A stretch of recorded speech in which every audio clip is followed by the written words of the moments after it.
Welcome to Love Language.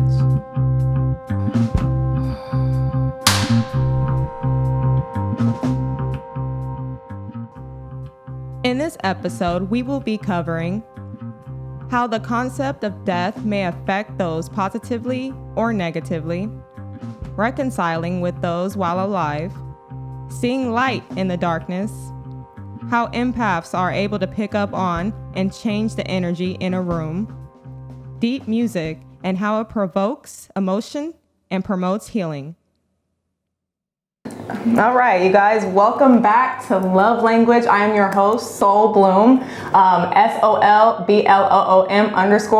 on Instagram. And this is Manny. He is a star, one of my stars on this show. And your Instagram name is? My Instagram name is Manny Moments 21, just all one word. I love it. I love it. And I met Manny here. I used to work at Pavilions in West Hollywood. And this is how me and Manny met.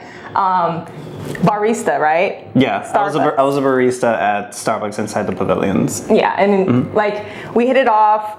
We are both, I would consider myself, well, in terms, I don't like to label myself, but a lesbian, and we share the LGBTG world. So we're part of the same family. Yeah, exactly. So this is my brother from another mother, and exactly. This is how we hit it off. But I love the idea of just being able to network with anyone that I meet and just be able to just connect with anyone that I meet, especially in a setting like that. I was new to Pavilion. I've never worked a grocery store before in my life, and to meet people like you and other people in the store, we can name them off. Sean, who else is there? Michelle, there was, everyone in the bakery, pretty much. Bakery, Michelle. Who was what was the girl we was talking about? She just had a baby, or Genevieve. Genevieve. Genevieve. Yes. Genevieve is one of my favorite. You worked with Genevieve, actually. Yeah. You were bagger, and Genevieve was in register. Yeah. And that's how we met. Yeah. I was already closing. I was ready to go home, and I was just grabbing my little groceries that I was just gonna take. And then I saw you, and I was like, oh my God, she looks so cool. She looks amazing. Thanks. And I was like, what is this model doing working at a grocery store? That's what I thought, because I'm like, you look stunning. Thanks. when I met you, and you already automatically had a smile, and the personality just it just clicked. Thank you. It clicked. And I remember Genevieve even said, this is my favorite person now. Aww. So it was just, we didn't have to try, it just came in naturally. Yeah. How we connected. Yeah, and I really love that. That's why I love you, because every time I come around you, I'll be running around the store, and I'm I need to go to someone that I know is going to be a breath of fresh air, because right now I just got done doing 20 things, and then I just want a little break. And then we would go there, I would go and get free water, and then you'll make the little drinks for me, or the mocha stuff, and I'll be he's always perfect, just makes everything perfect and just tastes good. So we always connected on that level, and just I love you. I love you. Yeah, I really loved the connection we did. Even in the break rooms when we had our lunches, we would just have a really long conversation, to the point where it was a little bit after my lunch and I had to go back in, but I just did not want it to go back. Right. Pretty much. I'll always be late with you. I'm whatever, I don't care. They're not looking for me, and if they are, Michelle, the short supervisor, she would say something on the mic hey, Bree, come to the front, or something like that. Because I was a bagger. I was running around the store sweeping floors and just doing whatever. So they couldn't really find me sometimes, and I'll just be off talking to Manny or doing something, so. But I was a hard worker, and we both were. We both were, right? We both were, especially at a place like that. Yeah. We both left, thankfully. Yeah, we're gone. We're both gone to better places. I would have stayed too. I feel the environment made me want to stay, and I would have stayed if they paid a little bit more. Oh, definitely. When I found out that I was getting paid pennies damn near, I was oh my God, I can't stay. I just can't. Especially when you live in LA and you have to support yourself. There's no, you just can't just can't stay. Like I had to find something else, and I'm glad that you did too, because like. Yeah. And also, we were in West Hollywood, and like I had to rely on public transportation. Yeah. And the pay was less than the minimum in LA. Yeah. But one reason why I didn't want to leave was just the connection I had with customers. Yeah. The customers were just the reason why I wanted to stay, but just the way management treated us just was not there. Yeah. It just did not. Yeah. It did not click. So we just had to like focus on ourselves, because as much as we loved our coworkers and the customers, they all told us focus on yourself. They said focus on yourself. It's okay to be selfish sometimes. Worry about you. Yeah. And that's what we both did. Right. And I'm glad. I'm glad, because You left before me, I think. I did. I left, and it was one of those things where I was just like, what did I say? I think it was Michelle. I was like, hey, it wasn't. It was the African American one, the one that works on the nights, the supervisor. Brittany. It was Brittany. And I was like, Brittany, how do I go about putting in like a week's notice or notice to leave? And she's like, well, just let us know what day you want to leave and just leave, and just here's this form. And I'm like, okay. And so I did originally, it was like a Tuesday when I asked her about that. And I said, okay, I'll leave this Friday. And I put that date on the form. And then she was like, all right, cool. Like, you know, it's nice working with you, that kind of thing. And then later, the next day, I seen Michelle, and I was like, Michelle, I gotta go. And I didn't even stay till Friday. I just left the next day. Yeah. I just literally walked out Wednesday. So Tuesday told her, Wednesday, I was like, I'm gone. But Friday was the day I was supposed to leave, and I just couldn't stay. You pulled a Ginger Spice. Yeah, I was like, I'm out of here. Yeah. That was a Spice Girls reference. Yeah. Those who don't know the Spice Girls. I like that. Yeah. So yeah. But when did you leave? Because I left at the end of September. I want to say it was probably sometime in January, March, April, May, June, July, August, probably August, early August. A month before me, pretty much. Yeah, okay. We left around the same time. And I pretty much went from that to just Uber. I was making more Ubering people around than staying there. And I was like, if I stay here one more day, I'm wasting the time that I could be out Ubering. Yeah. You know? We make ways out here. We hustle out here. There's all sorts of different side hustles. And especially for me, I'm not like someone who, sells drugs or nothing. So I have to figure things out. So, I mean, it is what it is. In a more professional. Right. Not professional, but just more in a more clean cut. Yeah. Way, I would say. Yeah. Maybe. So I'll figure out somehow. But that was a good run. I love that store. Pavilions in West Hollywood is the best store. I used to park my car there, party after, like free parking because we're employees. Like it was great. It was great. Yeah. I met a lot more of my connections in the modeling world and just in entertainment and also just creatively at that store. Yeah, you'd be surprised who you meet at a grocery store like that as an employee, and especially in West Hollywood. Yeah. You'd just be surprised. You'd be meeting celebrities sometimes. Yeah. Because they do come in, especially at that store. Yeah, definitely. So, yeah, like all my love to all the people that stayed there at Pavilions, especially at a time like this. Yeah, and of course, they're working in the whole situation with what's been going on. They're working, and even people like Genevieve, like who's pregnant at the moment. Yes, like working, still showing up, smile on her face. Yeah. One of the strongest women I know is her. She is. One of the strongest, most positive women I know. And I used to tell her that she reminds me of my mom, because my mom is also a Virgo like her. And my mom was always looking for the better thing in any situation, dark, light, whatever. So she's always been someone I was like, yo, like you remind me of how my mom would be, like she's like that, but my mom has health problems and is not her best self, But she still wants to continue working and like push herself because she feels like, nothing's gonna stop me. Right, but, exactly. That's how Genevieve is. Yeah, she's amazing. Like we hit it off like right away. She's a total sweetheart. Yeah. She is. So this brings us into our topic. So this is something I thought that was pretty interesting because when it comes to people that we care about, people that we cross paths with in our life, people that, we have either worked with, been in relationships with, we have family with, you kind of wonder if, when you die, right, who or if any of these people are going to show up to your funeral, right? Like, did you mean that much to them in your lifetime with them so that they would think about even coming to your funeral? Or was it just something in passing, like, oh, well, I met them and I really don't care about them, but they were great and I would never come to the funeral, you know? Yeah. And I kind of want, like, my funeral to be something where it's like, I told my sister something regarding my Instagram. I was like, here is my Instagram login. When I die, I want you to log into my Instagram and send everybody a direct message that I have in my DMs and tell them that they're invited to my funeral. Mm-hmm. And reason being is because everyone that I talk to on there or have talked to, it's not just someone that's like, oh, hey, what do you have? And I need it. No, it's actually people I've actually met in my life and had discussions with, have had impacts with. They've had impacts on me. We've had bonds. We've gone out. We've done cool things together. These are people I've actually met.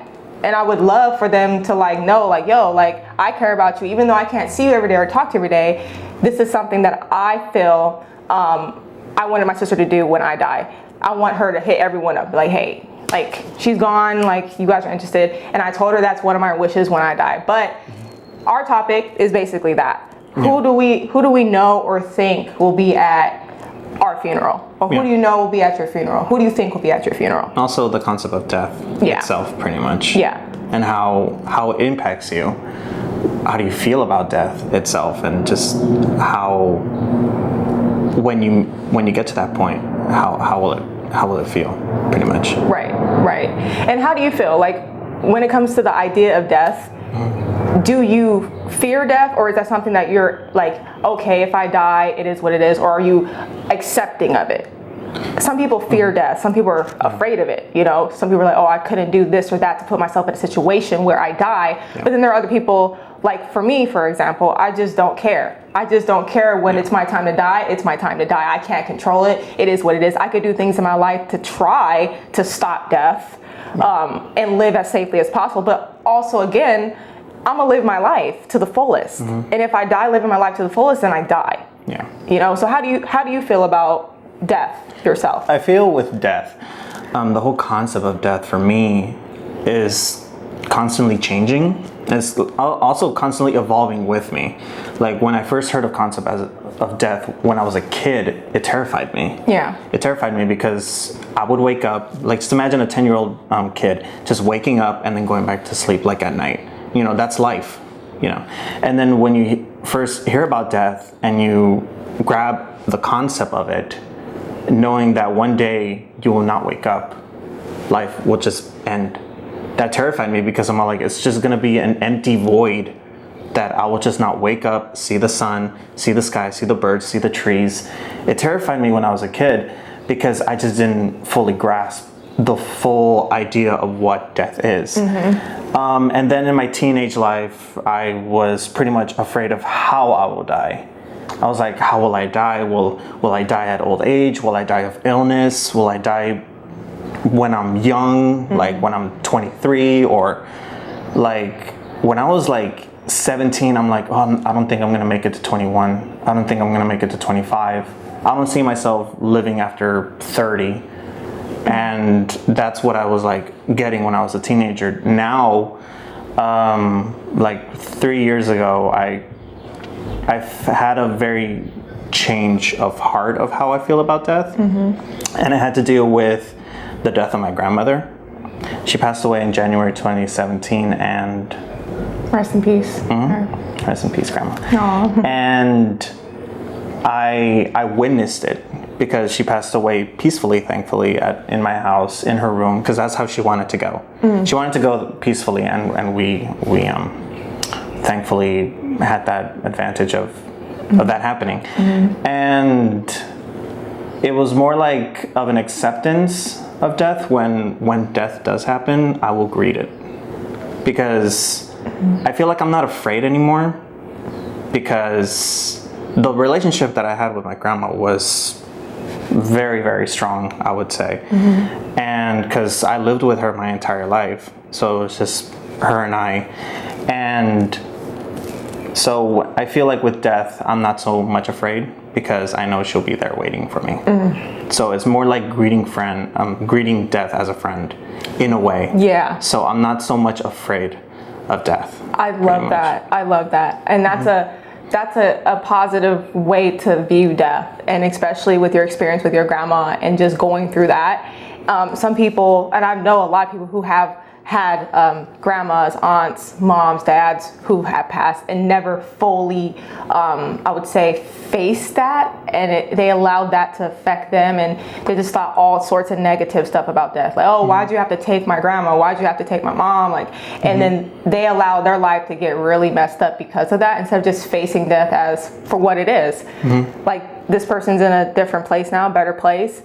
They made an impact on my life, you know? Yeah. In some way, shape, or form, this person made an impact on my life.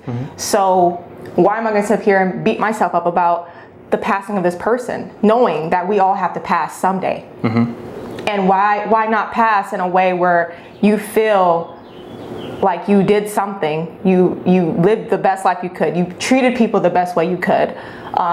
So why would I want anyone to feel sad over my death? Why would I want anyone to beat themselves up over my death? You know, I would want people to rejoice. Like, it's good to see you like this now, because, you know, we first met, you know, we were both in different places when we first met, you know, mentally, just everything, energy. And like, to see you now, like, after that, like, you've healed, like, you're still loving and kind, like, you're still able to just live your life and go through your life. Meaning death is not the end all be all. If anything, it really isn't, I feel. I feel like it makes you, you know, even appreciate the people even more when they're gone. I feel like the whole concept of like after death is not so much terrifying when you finally accept it and what you believe will happen afterwards. I feel like what you think will happen afterwards is what actually is gonna happen, I feel. Yeah. Like if you imagine yourself going to a better place after death, I feel like it will happen, because it's what you like feel in your heart. So I feel like it will be gifted like that. Definitely. And I understand like the whole frustration of why people like why they are angry or like they turn to a dark place when someone they love pass away tragically. I would understand that. Yeah. Because it's like they take away something that like means very, very dear to them. I had a coworker whose daughter's best friend passed away because they were in a very, very horrible car crash. And my coworker's daughter's friend passed away like right then and there. And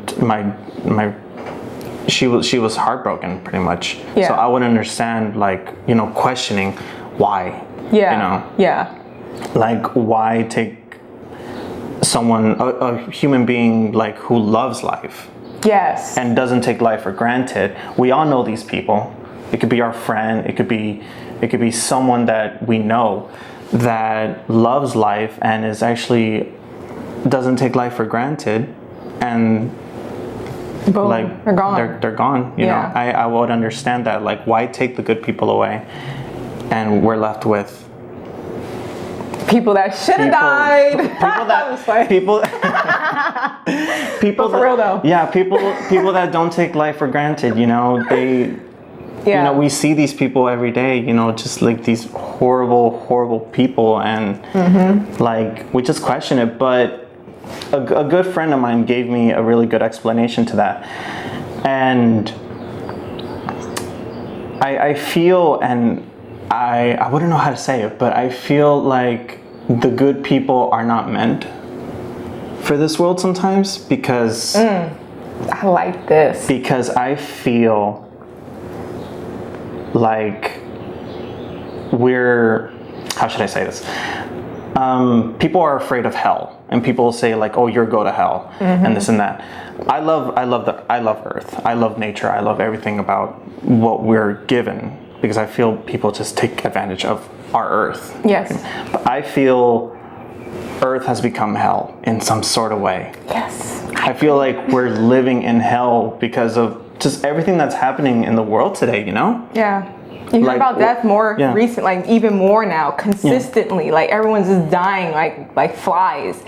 And it's just like, you're right. I feel like this is like turning into a hell in a sense. And the good people are just here like, what? Like, we're trying to maneuver through it. And it's hard to maneuver through it when you're like, here's another good person way over here. But then in the middle of all these this good person, there's a bunch of bad people Yeah. in the way, taking up space. And these good people are the ones getting wiped out because there's so much hell on earth. And I kind of feel like good people have been here before. Yeah. In some shape, way, or form. It's the reason why we have a lot of wisdom. It's the reason why we treat people the way we do. It's the reason why we love. It's the reason why we are the way we are, and we don't try to get over on people. I feel like good people have been here before, sometime on this planet somewhere. And like you said, it feels like hell. Yeah. Right now, what day is it? It's May 28th. Yeah. It's May 28th, 2020. And there's so much going on right now in the world, you know? There's so much fear, there's so much anger, there's so much hatred. And I feel right now the whole world is just clouded on that. And I feel like everyone is like on thin ice with their emotions, that if anything doesn't go their way, they snap. And that's when all this negativity is coming up. Yeah. You know? And I would understand, you know, why when good people pass away, you know, question why would they take that away from us? But I feel now from what my best friend, my mentor, told me, is that sometimes, not always, and this could be taken both ways, sometimes death is better. I'm not calling myself suicidal or anything, but I'm just saying, like, you don't have to suffer no more. You don't have to be in a place where there's so much hatred, you know? That doesn't mean go ahead and like kill yourself. No, that's not what I'm trying to say. But sometimes, you know, in a way, like sometimes, you know, you won't be suffering from what we're experiencing here in I agree. Right now. I agree. I agree. And this makes a lot of sense because I've had a few associates of mine I've worked with in the past, one of which committed suicide. And she was one of the beautifulest people I've ever met. She was a hard worker, always positive, always was smiling. She was always engaged in conversation when you come and conversate with her. She was just very positive. And then all of a sudden she committed suicide. And you ask yourself that question, why, right? Like, why the hell, you know, did she go? Why did they take her? Like, why her? And it's people like her. She's so pure. And I get her. She's probably tired of the bullshit. She was probably tired of dealing with the bullshit, probably tired of just being a good person in a group full of people who just didn't appreciate her maybe, or whatever the case was. But it gets you thinking that question, why did this person do this? Or why did death come to them?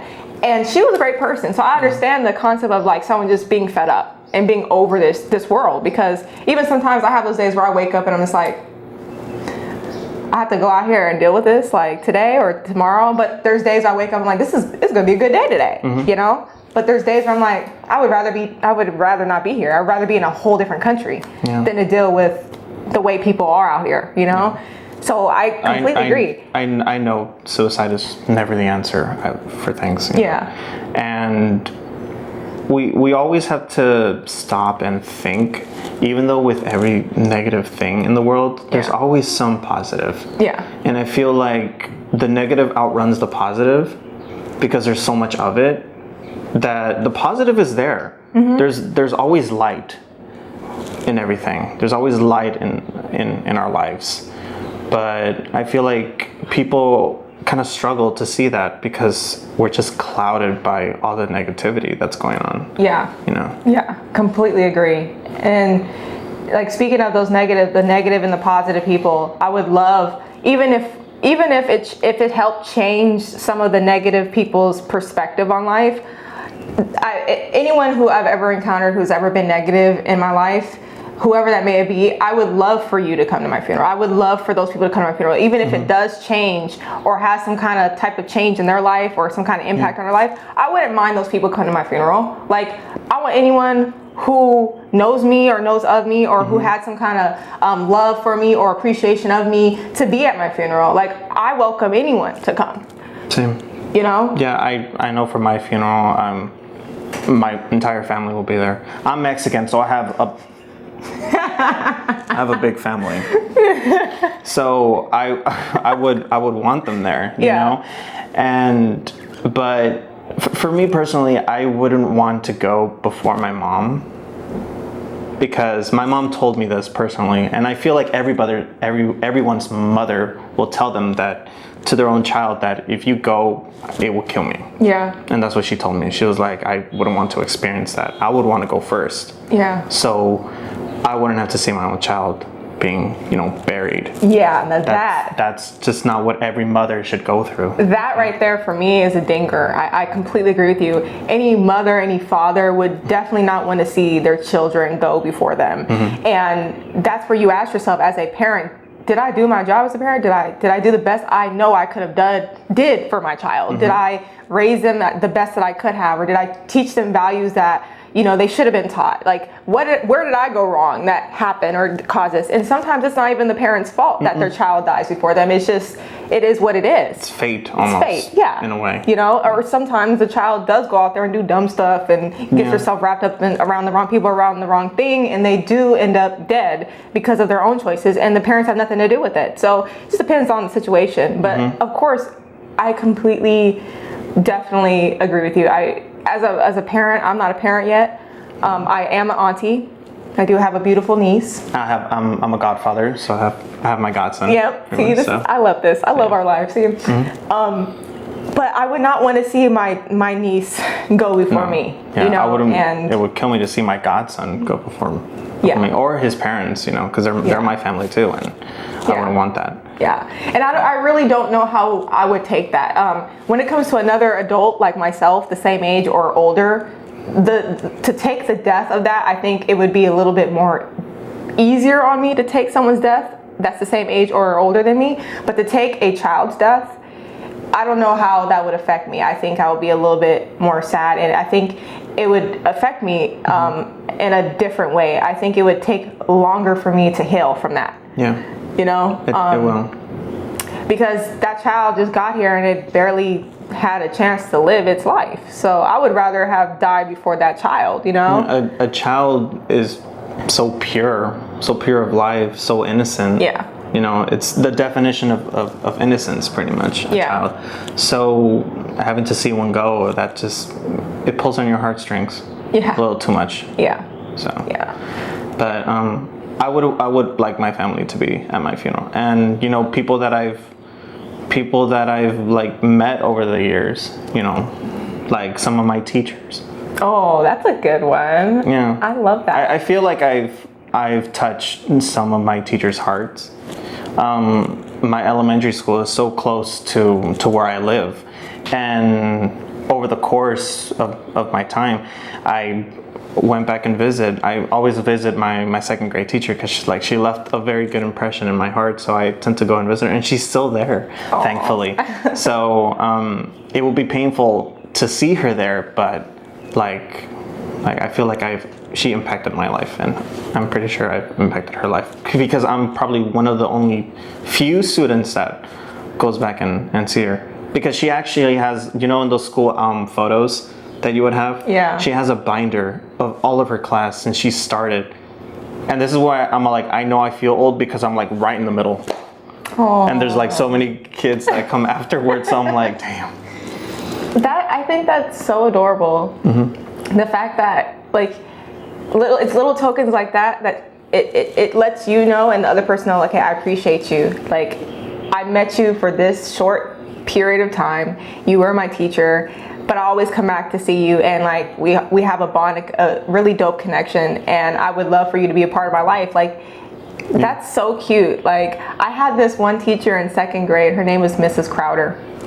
She was my favorite teacher, and my mom wasn't a mom back then. She was just running the streets and stuff, doing drugs or whatever. So when I would go to school, Miss Crowder was that mom for me. And Miss Crowder would always take pictures and always be like, you're my star student. You're a great student. You're one of my best students. And always like reward me with little gifts and little like knickknacks and different things I can use for school.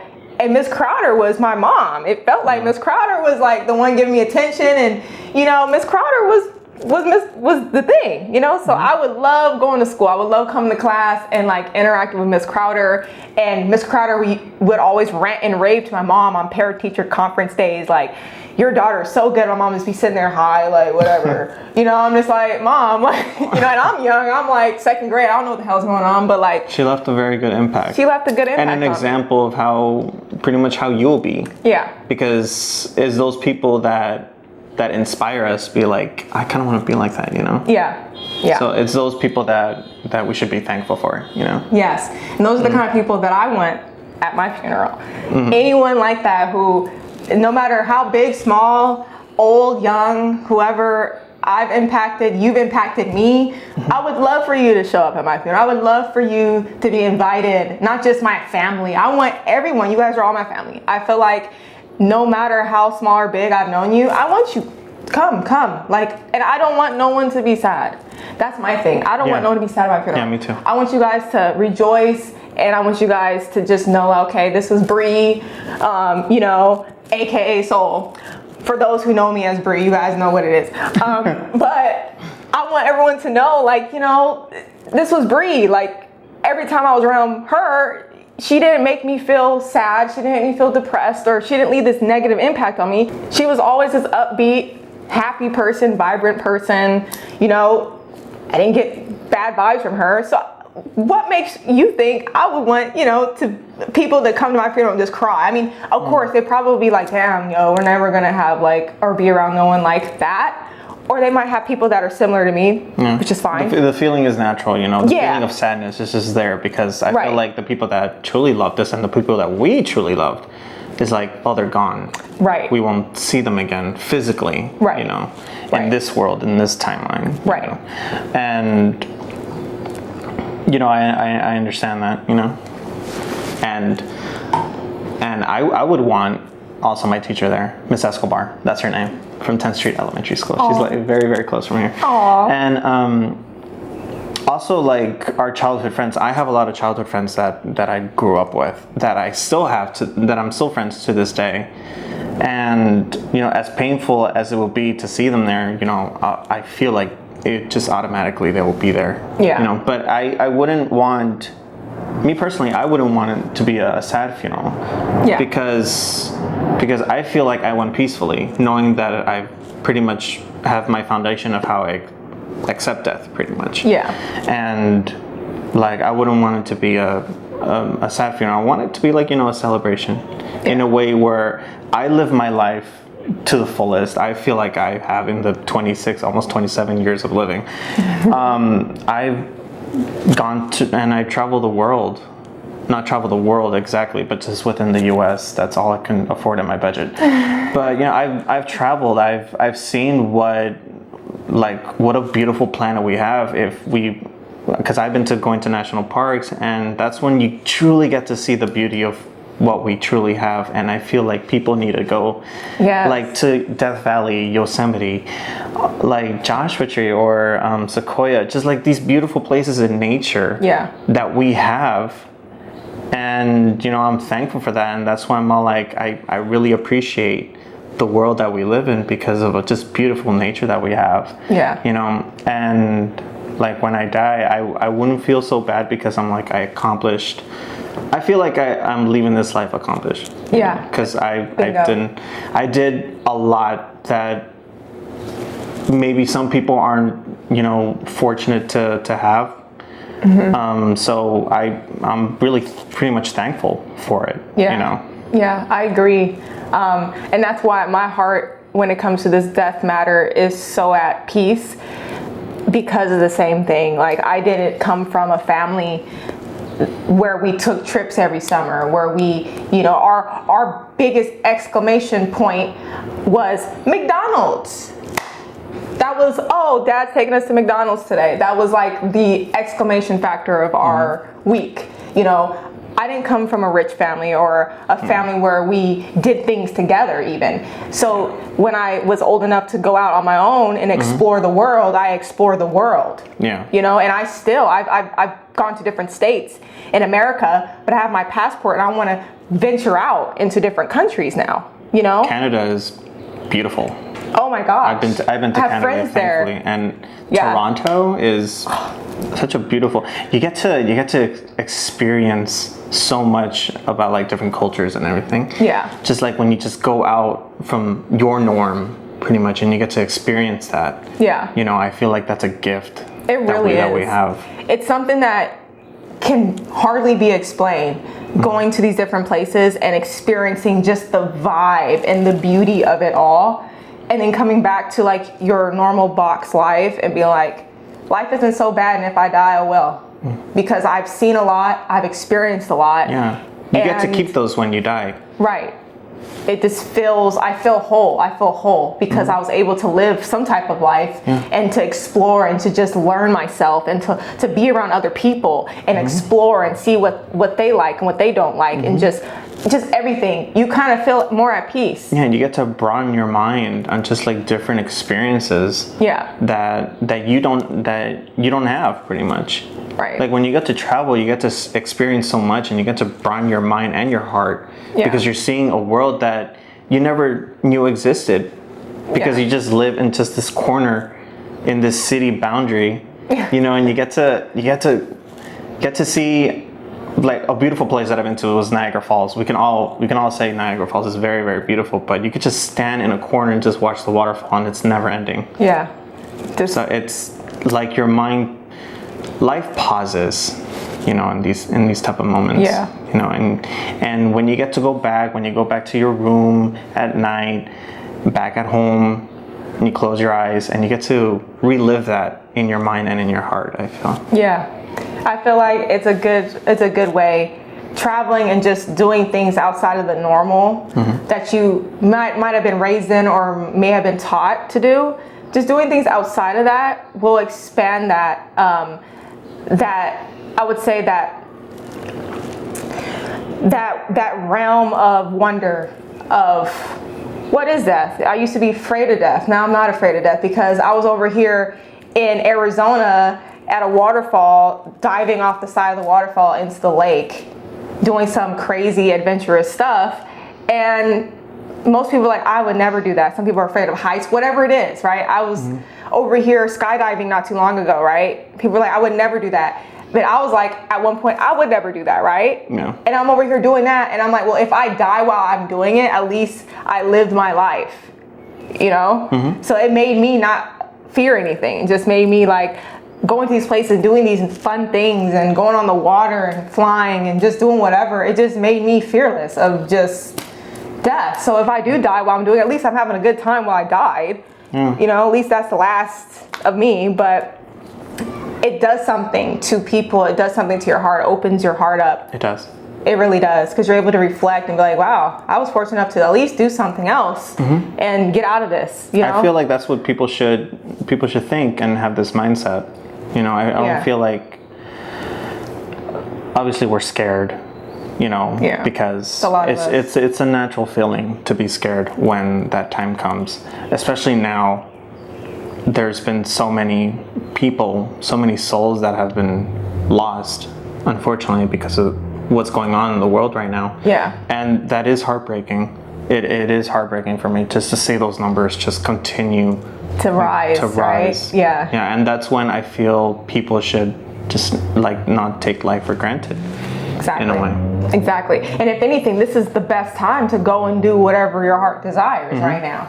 Because you never know. It could be your last time, you know? We don't know, you know? And I feel like this is one of those times where people should be like reflecting on, should I be scared right now, or should I go out here and actually do certain things that I've never really done before and just like live and actually have peace with myself and spend time with myself so that I won't be afraid to die. I do feel protected. I feel like there's a force around me protecting me. Yeah. And it might be my grandma, because I feel like it's such a strong connection with her, and the whole saying, the people that you loved who have passed away truly aren't really gone. There's a saying where I'm kind of like, I disagree, but I kind of agree with another phrase of it. It's more like, she lives within me. I like to say that a little bit better. Yeah. Because I feel her. I feel her presence. I feel her heartbeat. Yeah. You know, I feel it very, very close because the people that you truly love, I feel, live within you. That's some real stuff right there, Manny. It's crazy that you mentioned that, because my dad used to tell me all the time that his grandmother used to watch over him because she passed, and his grandmother raised him when his mom couldn't raise him. His mom was somewhere else doing other things, not caring about him. So his grandma raised him and made him into the man he became today, which I do give that to my dad. He was a good father. He just was a little kind of like aloof. He wasn't really here all the way. But he was a man. He got up, he worked every day, he paid his bills, he had a clean home for me and my sister to live in. He did what he needed to do. But there was something about him that he would always say. He said, my grandma's with me, my grandma's watching over me. And I didn't get that until maybe I got out and got on my own, and I started feeling something. And I'm like, what is this thing that keeps guiding me? Like, there's something here guiding me from harm, guiding me from not making, bad choices, guiding me from getting up every day. Like, there's something here. And I didn't understand it then, but I kind of understand it now, like what he's saying. And I think it might be her. I've never met her in my life. I've never met her in my life, nor have I had like a family member yet that's close to me that has died yet. But there's something on my father's side that has been watching over me, and I feel it with me constantly. And I can't describe it. I don't know who it is, but it's something that's feel it. Yeah, I can feel it in my heart and my soul. And it's like helping me be calm, helping me stay at peace, telling me you're okay, Bree, you're going to be fine. You're just keep doing what you're doing. So that feeling that you get with, even with your grandma, she lives in you. Yeah. His grandma lives in me. Like, she's watching over him and me and just everything. And I don't even know her, but I know she's here because I could feel her. Yeah. It's not something you can prove because there's no need for proof. It's just something that you just naturally feel, and I feel like that's enough. Yeah. Yeah. And the same way I feel like, deeply for like partners and spouses in the past. Like, there's people in my past I've dated, or people that I were actually really with intimately, that I felt deeply for, but I couldn't be with them. I couldn't be with them. Yeah. I left. They're not in your life no more. Yeah, they're not in my life, but they are still here. I don't call them and say I miss them and hit them up and be like, hey, let's chat, let's kick it. No. Do I ever think about doing that? No. But certain things and certain aspects of them in our relationships stick with me. Certain things I've learned from them or they've learned from me, it sticks with me. And I always remember it, and it has tweaked my life in some sort of way to where I deal with new people and new relationships differently now because of my learning process that I had when I was with them or around them. These people too, I would definitely want at my funeral.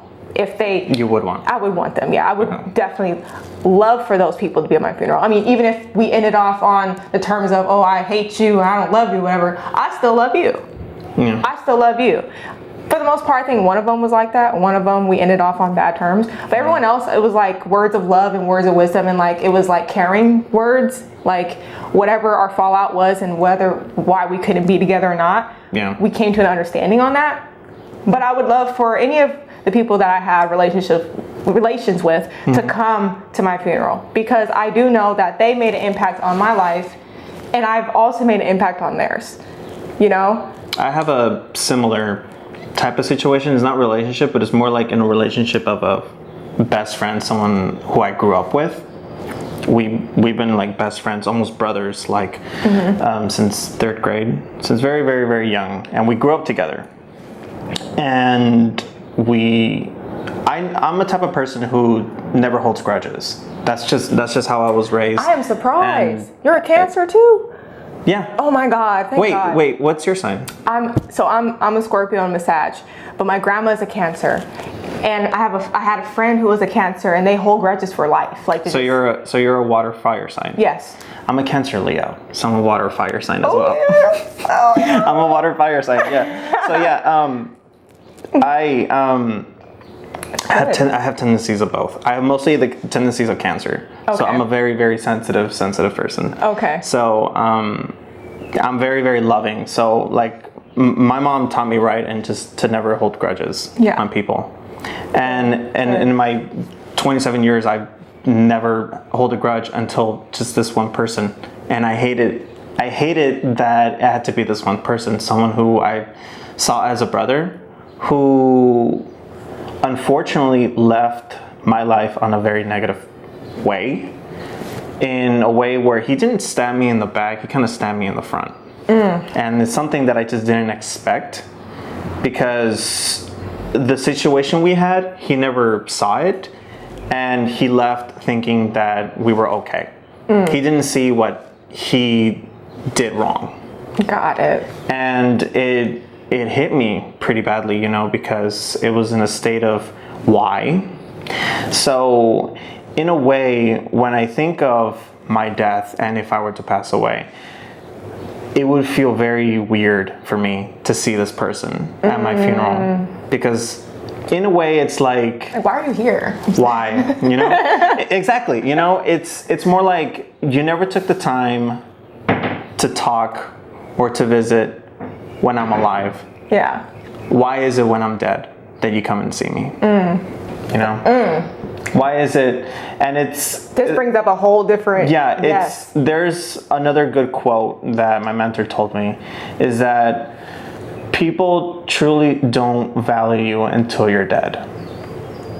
People don't appreciate you until you're dead. Like all these people will be saying so many good things about you, people that probably left your life in a negative way. Yeah. That was probably on their part. And they go to your funeral and they talk good things about you. Why is it that you couldn't say that when I was alive still? Yeah, why is it that when it comes to death, when you're gone, all these beautiful things bloom? It's a mystery, you know. And we can say this about celebrities as well, you know, because we actually get to experience it. When a good example, Michael Jackson, someone who I love very much, and someone who I believed, you know, was completely innocent. And when he got all this backlash, people calling him freak and everything, I was still there, you know, defending him when I was a teenager, because he was such an artist. He was so talented. And, you know, people are so quick to attack him, but they don't really understand what he went through and his side of the story. So when he passed away, that's when everyone was like, oh my God, Michael Jackson. And they were re-releasing his albums. Yeah. You know? Yeah. Now You Love Me. And now, you know, pretty much. This is one of the things that I don't want to regret, but I regret. It's like the people that you fell out with, right? That you're like, yo, we just can't be friends. We can't be cool. We can't be anything because of your lack of communicating with me and actually try to squash it and come to like a common ground and be at peace with it. You just want to walk off with whatever it is that you felt was right and just say, screw me and my feelings, and leave it at that. And now you're at my funeral saying, oh yeah, he's like this best person ever. You could have came and talked to me all the times, all the years and all the months that I was still alive. Why is it when I die that now you're at my funeral trying to like be here? You know, and that I completely agree with you. I wouldn't mind that person being at my funeral either. Yeah. But then again, if I was alive and able to look up out the casket and be like, what are you doing? Like, what is you really doing here? Yeah, I mean, obviously we can understand that people will go to our funeral, you know, just out of respect. Yeah, like they may not want to be there. Yeah. They may feel regret. Yeah. Obviously, I mean, we wouldn't know. The other people wouldn't know. Yeah. But you would know. Right. You would be like standing on top of your casket and be like, oh, you're back? Right. You know? Okay. It's like, okay, you had a lot to say, but now, you know, you're here to visit me. Right. Are you here to point and laugh, you know? Exactly. Like, what is you trying to, what is your intentions here by being here? Right. Is your intention to like, oh, well, she's dead, ha, ha, ha. Or is your intention to really be like, damn, like, out of regret, like I should have talked to this person or whatever? Or is it that I wouldn't understand, you know? Right, you know? If someone did you wrong and then they go to you out of respect and be like that's when they realize they messed up, or that's when they like finally realize that what the argument was about was very dumb and very, very pity, like to be like, it was not worth this whole argument about, you know? And I feel like the friend that I've had that like our lives are completely like we're out of it, you know? Yeah. Like we're not part of each other's lives no more. And if he were to come to my funeral, I would understand. Probably he came out of regret of what he's probably done. You know. Gotcha. I feel like all of these arguments that you had probably with best friends growing up, and one day that person is gone. You don't get to resolve that, you know. You finally get to realize, damn, that was dumb, what we were fighting for, and now I don't get to say goodbye or resolve it. You get to live with that feeling of unresolved, I feel. Yeah. You personally. Yeah, I completely agree. And I think they kind of come to the funeral like it's like a closure mechanism for them. They're seeking some type of closure. Yeah. Because, you know, they stayed away for so long and were in denial about their feelings and didn't really want to go there and didn't want to talk to you. Maybe thought they were better than you, or whatever the case is. Now, oh, dang, they hear through the grapevine that this person is dead. And this is one of the people that they had a falling out with. And now, oh, I just want to come and like, because I feel guilty and I feel like I just want some type of closure for myself. Like, you know, I should have said this and I should have did this. Like, but you know what? I welcome it all. I welcome whoever the hell, whatever it is, whatever you want to say over my casket, I welcome you too. Yeah. I love you too, okay? But you know, like, but it shouldn't have to take someone's death for someone to take the initiative to be like, hey, I'm a human just like you, we make mistakes. Like, let's be peaceful. I love you. Like, you're my sister. You're my brother. You're whoever you are to me. You're a human being. So I'm gonna make amends with all my people. And that's why I don't care about dying on my end, because all the people that I had fallen outs with, I tried with. I try to make amends with. I try to make peace with. And some of them are like, okay, thanks, Bree. We were cool about it. And other people are like, well, fuck you. And I'm like, all right, well, it is what it is. I tried. I still try to show you love. So it is what it is. It's always good to at least, you know, resolve the issue in a way of forgiving one another. But that doesn't mean that you can continue on, you know, being friends in some sort of way. Right. Like, in my point of view, I feel like as much as difficult it is to forgive someone who does not know why they're being forgiven. Yeah. Or like, you're apologizing, but do you know what you did wrong? That sort of way.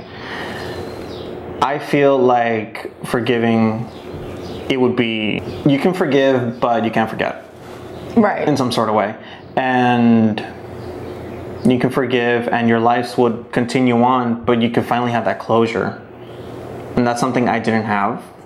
I would like that closure and hopefully forgive. But like, that doesn't mean that person will come back to your life, you know? Right.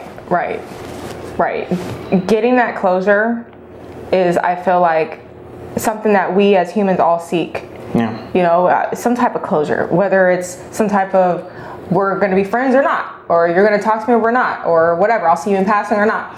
I feel like getting that closure is something we all should, in a positive way and in a healthy way, seek from each other, because you don't want to wait till that person's dead to get closure. No. That's horrible.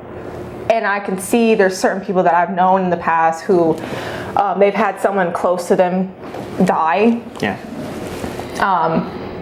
And they would tell me, I should have said this, I should have did that, I should have made things right, I should have made things better with that person. And it's like, well, why didn't you? Why did you wait till then for them to die to, you know, feel like you need to say something now, you know? So gaining that closure, I feel like, is very important for all of us to do. I don't want to go out of this world knowing that I did not try to make it better with another human being.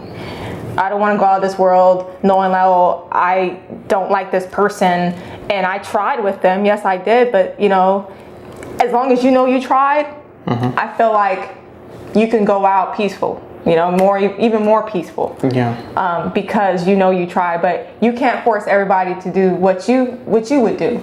But it would be great if everyone could make amends and make peace of the situation, whatever it is, and come to a common ground and just have that closure. Yeah, because it just makes you feel better, you know. Yeah. There's Completely. There's closure, pretty much. Right. You know? Right. And you wouldn't have to hold that animosity and negativity of the whole, because the whole issue just repeats in your mind until there's closure, you Right. know? So once closure has happened, it's kind of like a weight lifted off your shoulders, you know? Right. In some sort of way. Yeah. So I felt the same way every time I'm, coming to an understanding with someone. And even though the situation might be horrible and I'm just like, oh my God, I don't even know what I'm going to do with this person. Like, I don't even know if I want them in my life anymore. But just us coming to an agreement or a closure, from that standpoint, it puts some type of peace in my heart, some type of understanding for me to move forward and to just be like, I'm gonna take it up for what it is and I'm just gonna move forward with this situation. Because at this point, we at least came to some kind of common ground, even though I might not like the common ground or they might not like it. Now at least we have something to just move forward from, instead of just being stuck in limbo or stuck in this gray area of not knowing what the hell's going on and is constantly like confused and frustrated and like animosity towards this person. Now we both communicated clearly to each other. Now we both know what it is. So now we could both make the decision to move on in a healthy way or to not move on at all. yeah. So definitely those people I wouldn't mind, and I would love for them to come to my funeral. All those people. And I would hope that if you had something to say to me or you wanted to make amends with me, I would definitely love that. I would want you to, if there's ever something that I did to anyone, I would want someone to come talk to me about it and we can figure it out. I'm an open door, as you know, you could talk to me about anything, know. I'm not going to like push you away because, oh, you're talking about feelings, I don't want to talk about this. No, come talk to me. If there's something you want to say, by all means, I'm an open book for any of that. I invite that because when I die, I don't want to die with any of that on my conscience. I just want to die. Whatever I'm doing, wherever I'm at, I just want to die. Like, so. What would be your funeral song if you had one? Oh my God, I don't even know. Because I love music, and I'm sure you love music and everyone loves music, and there's so many different songs that I relate to, and there's so many different songs that I love. But I really don't. Maybe not a funeral song, but a song that says, "This is Brianna." Oh. Like a song that says, "This is Brianna, this is how she is." And pretty much a whole, like a 5-minute song that pretty much says who Brianna is. You know what? What is her name? It's called Lover Girl. Wait, again. Not Tiana Taylor. That's a whole different. Who is it? The old school. You know what I'm talking about, right? It's like on the tip of my tongue, but I'm just like. Who is that? Like my 90s mind is like trying to go back. I just want to be your lover girl. I just want to rock your world. I remember, Neither can I know. I like that song. I've always liked that song. And why can't I even think of her name right now? Hold on, I gotta look this up because there's so much information we receive out here. It's hard for us to just. This is simple. We should know this, right? But I don't right now. No, it's fine. Our minds just like to go blank sometimes. Tina Marie.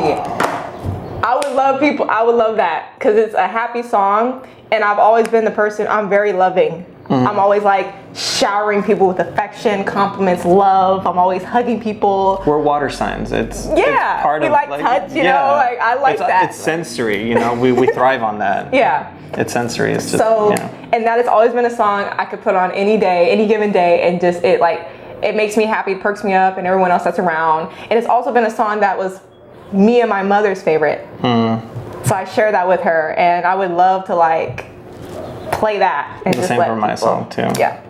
How about you? Do you have a song? Or? As cliche as it may be, but it will be the song "Viva Forever" by the Spice Girls. I love the Spice Girls. And that song, since I was a kid, I just fell in love with and had such a deep connection. Maybe not what the song is singing about or what the song is saying, but just there's just the close connection of growing up that I had with that song. And also my mom, every time I play it, my mom just loves that song. She's like, oh, it's that song that you loved to play when you were a kid. Aww. And she just loves that song so much. So I feel like that song kind of embodies me in a way where I grew up with that song, and I'm gonna die with that song. I love it. That is so cool.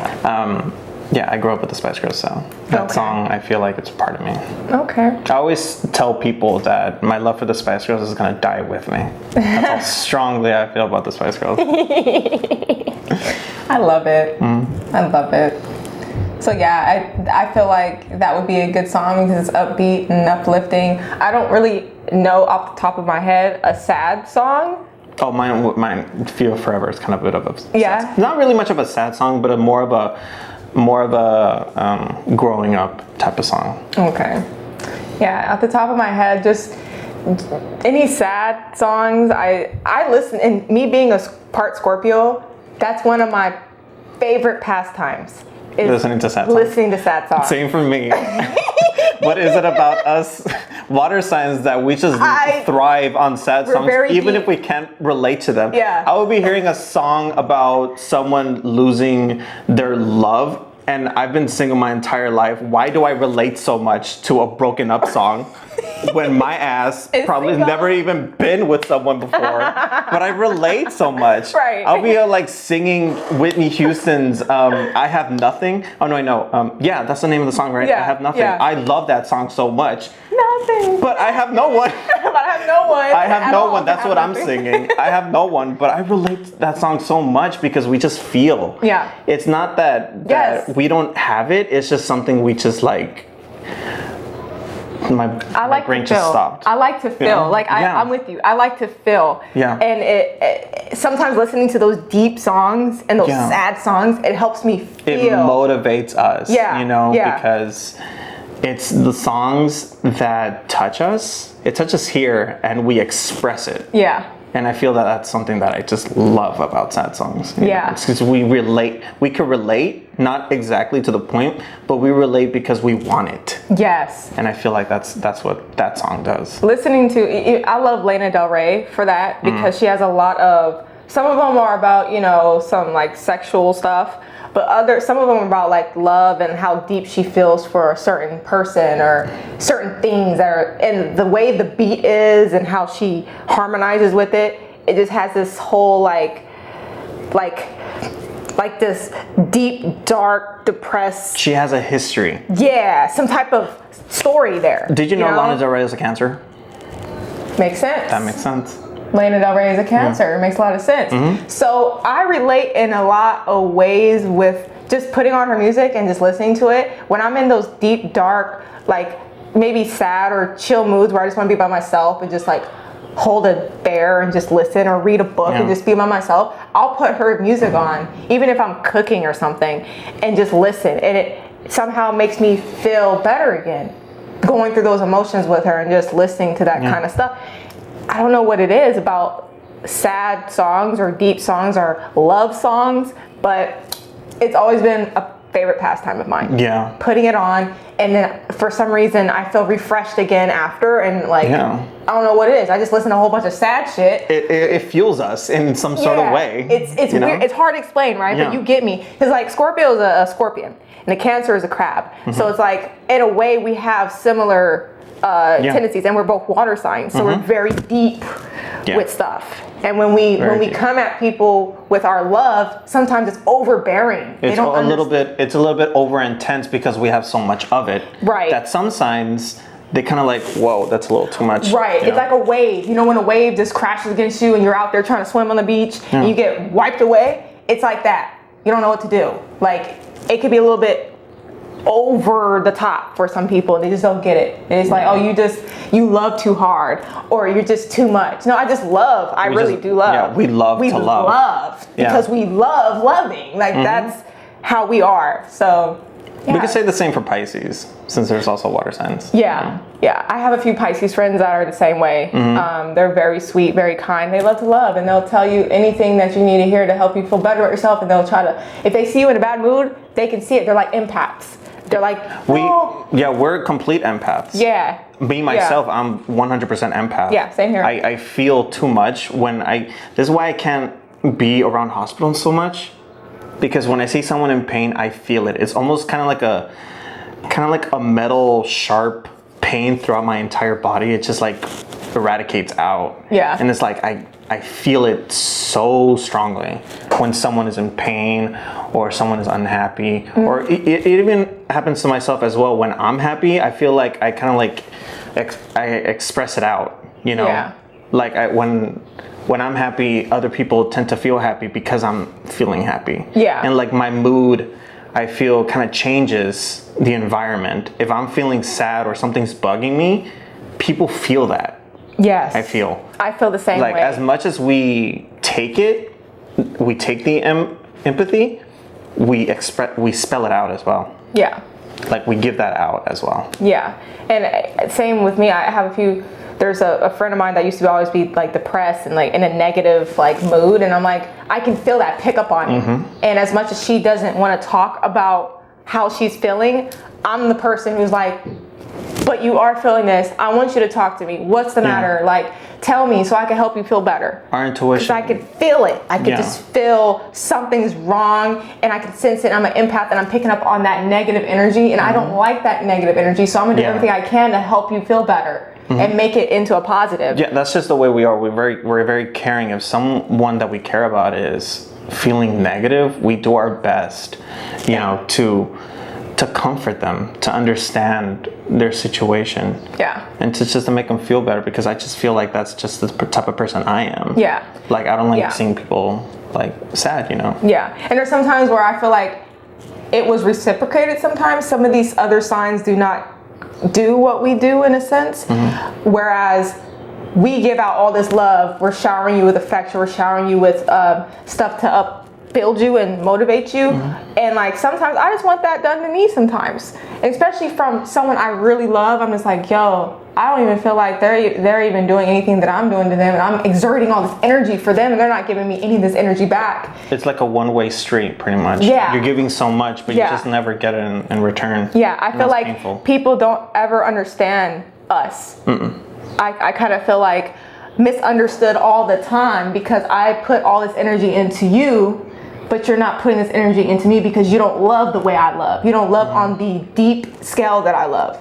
Yeah. So you'll never understand. You just kind of just like, I don't care, whatever. Yeah, it is what it is. But us, I feel some type of way when someone that I'm supposed to be loving is not giving me that. You feel it. You don't have to see it. You feel it. Yeah. You know? Yeah. All right. So this concludes our discussion.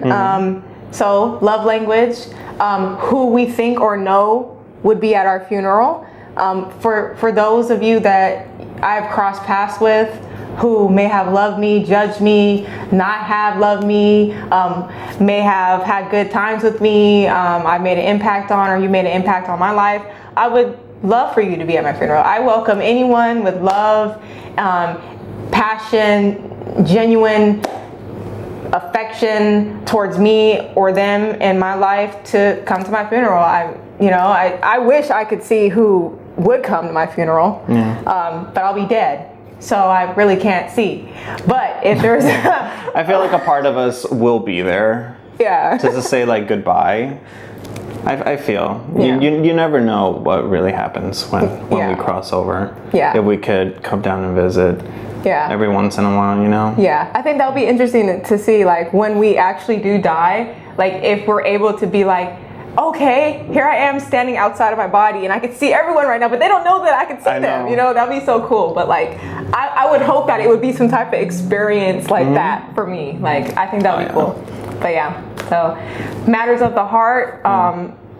Just want anyone with love, compassion in their heart, whoever I have crossed paths with, to just come. I mean, you're welcome. Same with me, really, just mostly my family. Because my family is like utmost importance, and pretty much anyone who I've touched, like their hearts, pretty much anyone who I left a good impression on, even if it was a bad impression.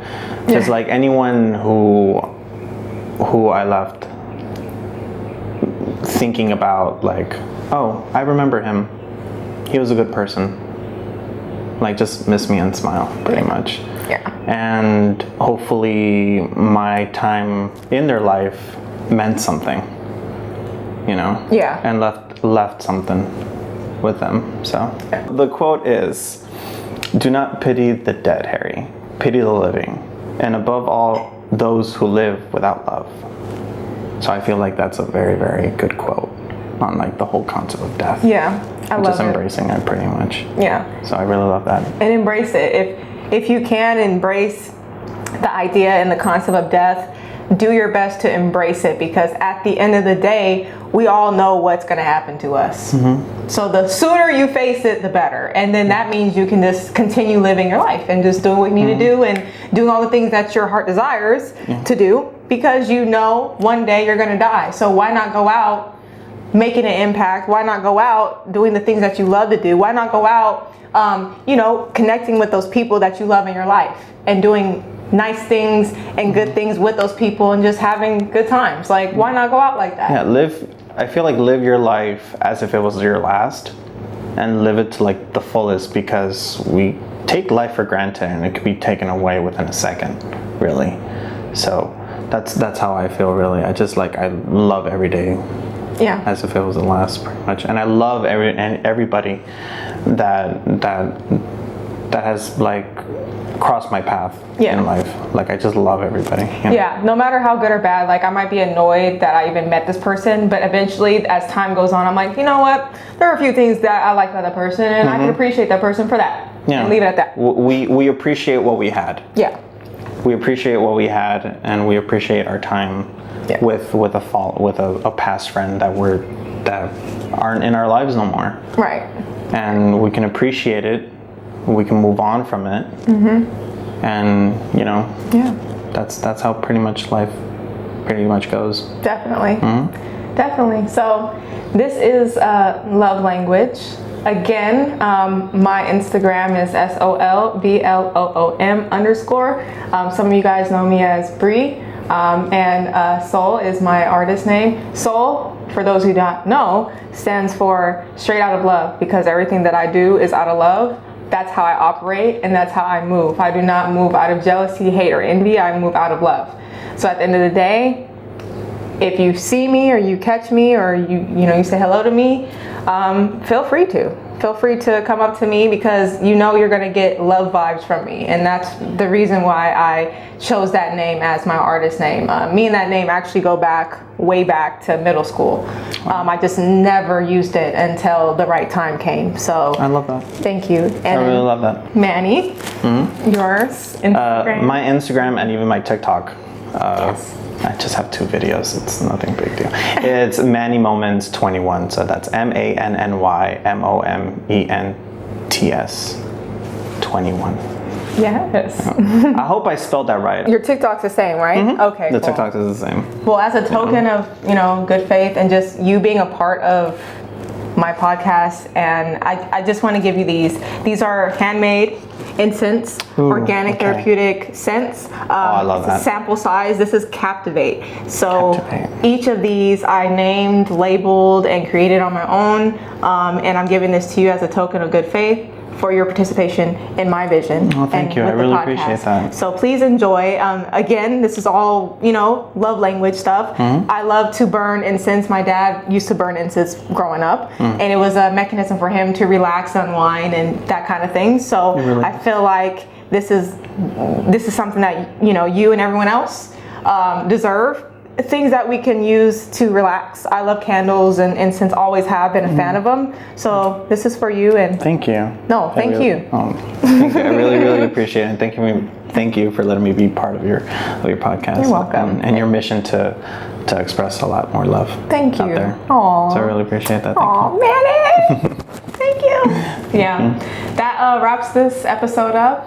And again, I have a lot of things coming, merchandise, some more incense packs. They sell 12 a pack for $5. So if you're interested, please hit me up and I'll definitely provide you. So I have a lot of things coming out, just in the works with everything. Websites coming out, apparel, sweatpants, shirts, different things, shoes I'm even thinking about. There's a lot of things coming out and I'm excited about. So once we get that under wraps, we will definitely let you guys all know, keep you guys updated. But thank you. Hopefully this was great. Again, topic was if you were to die, who do you think or know will be at your funeral? And hopefully you guys got something out of this. Whatever it is, I hope you guys got something out of it. But thank you guys. Thank you, Manny. Thanks for tuning in to Love Language. Until next time.